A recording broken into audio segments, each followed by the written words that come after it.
السلام علیکم ورحمۃ اللہ وبرکاتہ۔ آپ دیکھ رہے ہیں حکیم ای کے یوٹیوب چینل اور میں آپ کا میزبان حکیم احسان الخالق خلیق۔ آج ہم بچوں کے موضوع پہ بات کریں گے، کیونکہ بچے نازک ہوتے ہیں اور اپنی تکلیف کو بتلا بھی نہیں پاتے۔ عموماً جو سمجھدار والدین ہوتے ہیں وہ ان کے رونے سے تکلیف کو سمجھ پاتے ہیں،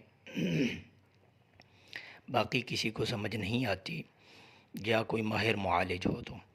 لیکن ہم جس بیماری کے متعلق آج بات کریں گے وہ ایسی ہے کہ وہ خود بخود معلوم ہو جاتی ہے۔ وہ ہے دست، اسہال، پیچش۔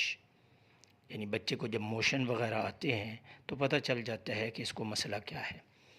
اگر آپ کے بچے کو موشن کی تکلیف ہو جائے، اللہ نہ کرے، تو اس کے لیے آپ نے گھر میں ہی 3 چیزیں لینی ہیں: سونف، سونڈ اور پانی۔ سونف آپ نے لینی ہے 100 گرام، سونڈ 100 گرام اور پانی جو ہے وہ 1 کپ لینا ہے۔ اب آپ نے سونڈ اور سونف ان دونوں کو پیس لینا ہے۔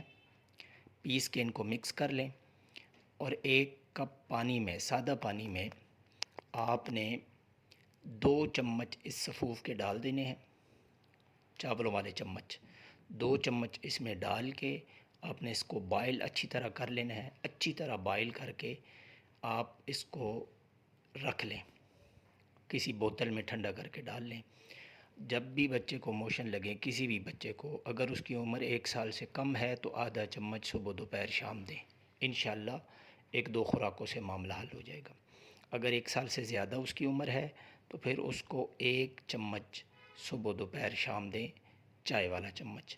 اور اگر اس کی عمر 2 سال سے بھی زیادہ ہے اور 5 سال تک ہے تو پھر آپ اس کو چائے والے چمچ 2 دے دیں، صبح دوپہر شام۔ تو آپ دیکھیں انشاءاللہ یہ اس کا معاملہ جو ہے 1-2 خوراکوں سے ہی اللہ کے حکم سے حل ہو جائے گا۔ دعاؤں میں یاد رکھیے گا۔ السلام علیکم ورحمۃ اللہ وبرکاتہ۔